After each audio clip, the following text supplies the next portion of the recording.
There's a saying, solid as the rock of Gibraltar. It means something is stable, safe, and secure. But the real rock of Gibraltar, which sits at the southern tip of Spain, across a narrow strait from Morocco, isn't solid at all. Hidden inside is a labyrinth of top-secret tunnels. And I'll bet you $1 million you can't guess what else is down there. Welcome to the Rock.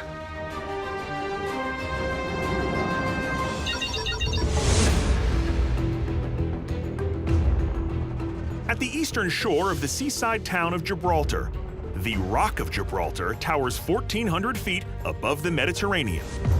From here, enemies can be spotted approaching from miles away, giving this legendary location a tactical advantage that's been used by everyone from Neanderthals and Romans to Muslims and Moors. And since the early 18th century, this stone citadel has been a vital military outpost controlled by the British. But this rock's role in shaping history isn't the coolest thing about it. The best part is what's inside. 34 miles of tunnels. The British began digging the tunnels more than 200 years ago to fight off attacks on their crucial military outpost. But excavation really kicked into high gear during World War II, when the area was under threat of invasion from the Nazis. The Brits built the bunker to end all bunkers, designed for 16,000 troops to last 9 months without needing to be resupplied. And while there's no threat to Gibraltar today, the Rock is strictly off limits to outsiders, unless you've got a man on the inside, like Tito Vallejo.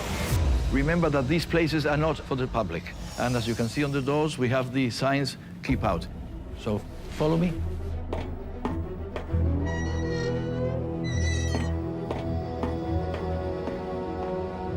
We are on the longest road we have in Gibraltar. It goes from one end of Gibraltar to the other, so we could safely say it's about 3.5 miles long. And we have the name the Great North Road in memory of the Great North Road that's in England. From this central artery, tunnels radiate out in different directions. A subterranean maze protected by enough rock to withstand a nuclear blast. And I remember many years ago, I was given the task by the military, actually, and they said, do you think we could stick the whole population of Gibraltar in here in case of a nuclear war or an accident or something like that? And I said, not only can we stick the whole of the Gibraltar population in here, but our neighbors in Spain as well, in La Línea. That would mean there'd be tens of thousands of people down here. Today, most of these tunnels are eerily quiet, unless you know where the action is. That's because parts of this doomsday bomb shelter are now a training facility for Britain's elite forces. Today what we're doing is a tunnel warfare package. We've currently got 30 troops in it exercising at the moment. Well, obviously having the tunnels on our doorstep is a great training asset to us.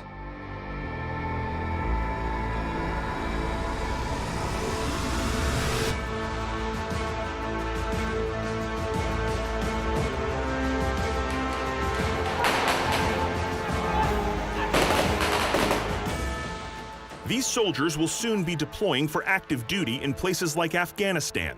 They're learning to operate in cramped conditions with little to no light. Although these may not look like the hallowed halls of West Point, these recruits are working in the same tunnels that hosted one of the greatest military leaders of all time.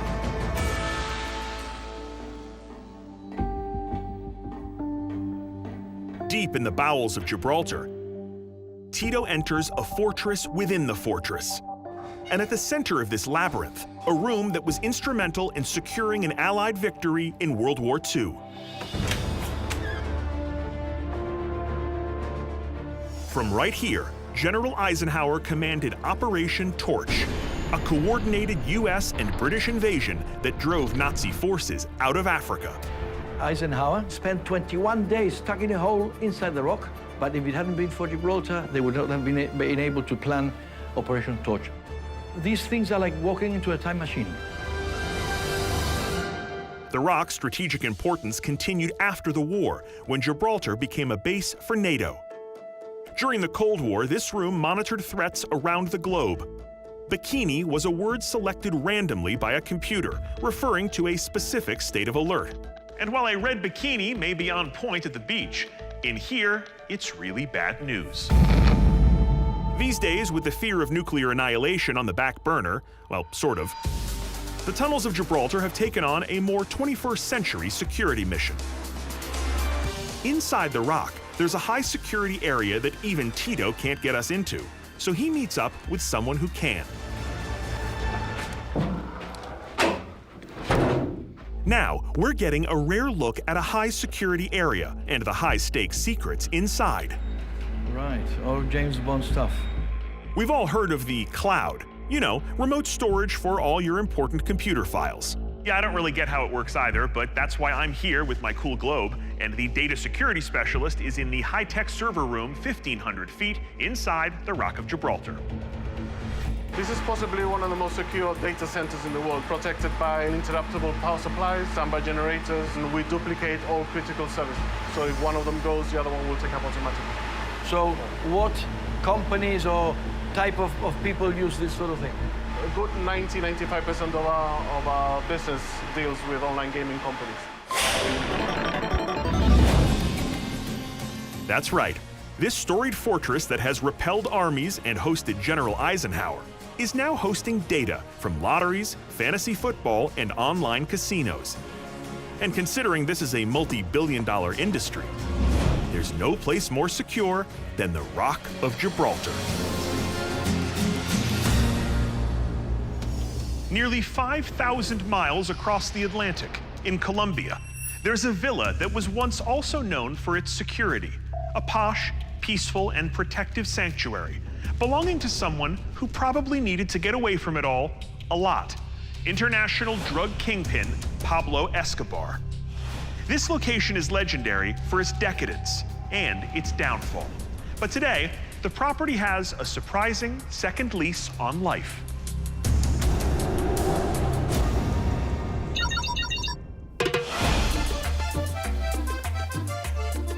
Colombia, 1993. Pablo Escobar is the king of cocaine and the 10th richest man in the world. But one spring day, his enemies get their revenge. Vigilantes calling themselves Los Pepes, short for the people persecuted by Pablo Escobar, sneak into his luxury estate and plant a bomb in the bathroom. The explosion alerts police, destroys the villa, and heralds the beginning of the end for the boss of the Medellin cartel. La Manuela becomes Escobar's last resort because he's forced to spend the rest of his life on the run. He is gunned down 8 months later, bringing his reign of terror to an end. 2 hours from bustling Medellin, Colombia, in the peaceful town of Guatapé, stand the ruins of La Manuela. Named after Escobar's daughter, this crumbling hacienda was once an opulent pleasure palace with a staff of 300, catering to El Jefe's every whim. And some of that staff never left. William, Pablo's ex-head of security, still maintains the property, or what's left of it. Pablo desde un principio estuvo muy pendiente de la construcción de detalles que fueran muy bonitos para ellos. Recorrido por toda la casa, sin embargo estando destruida, van a ver que era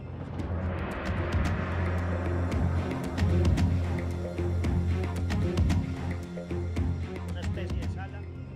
Vamos a entrar a la habitación de Manuela, la niña. Una habitación para la mamá de Pablo, una habitación para la mamá de la señora. Estamos muy pendientes. Mira la construcción, a la magnitud de la construcción que es esta finca. Aquí entramos a la habitación de Juan Pablo. Spanning 20 acres in its heyday, La Manuela's manicured grounds boasted pools, tennis courts, a soccer field, and of course, guard towers. You know, all the amenities that $20 billion a year in drug money can buy. Este sitio aquí era el sitio para las reuniones especiales con la que cara. At the height of his empire, Escobar was responsible for an estimated 80% of the cocaine smuggled into the United States. His ruthless cartel turned Colombia into the murder capital of the world. Still, some see him as a Robin Hood figure, the patron who provided for their neighborhoods and families when the government didn't. Nunca han mostrado ese corazón bondadoso. Para muchos era especial. Regalaba comida, regalos a las familias pobres. Eso nunca se me olvidará y no lo he vuelto a ver porque Pablo le mandaba hacer. But it turns out that William isn't the only Escobar lieutenant that's back at his old stomping grounds. Pablo's top enforcer has returned to help revive La Manuela. And he can't help but relive some of the old memories. Among the ruins of Pablo Escobar's legendary bombed-out hideaway of La Manuela, two of the drug lord's former associates show off the property and remember the old days, both the good and the bad. Yo soy John Jairo Vela, conocido como Popeye, lugarteniente de Pablo Emilio Escobar Gaviria. Acabo de pagar 23 años y 3 meses a la prisión y mando de la República de Colombia. Actualmente llevo 42 meses de libertad.